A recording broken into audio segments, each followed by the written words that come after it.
2 दिवस गावाकडे आलो होतो. असं वाटलं तर 2 दिवस थोडा स्वतःसाठी वेळ काढू, आराम करू. जालन्याला आलो, मित्र भेटले आणि तिथेही पूर्ण वेळ कसा गेला समजलंच नाही. म्हणले की वेगळीच फिलिंग, ना ॲटिट्यूड ना दिखावा, सगळं मनातून पासूनच. मग तिथून पुढं गेलो सासरवाडीला, मुलीला भेटलो आणि एकदम मन गैरूनच आलं, पूर्ण आनंदात आनंद.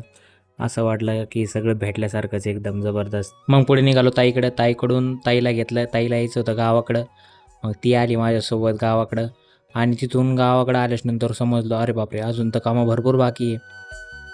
घरी आल्याच्यानंतर जे माझ्या नावानं कामं पेंडिंग पडले होते ते एक एक करत पूर्ण कामं कंप्लीट केले आणि आता समाधान मिळालं की यार चला 2 दिवस आलो आणि आनंदात आपले 2 दिवस पार पडले.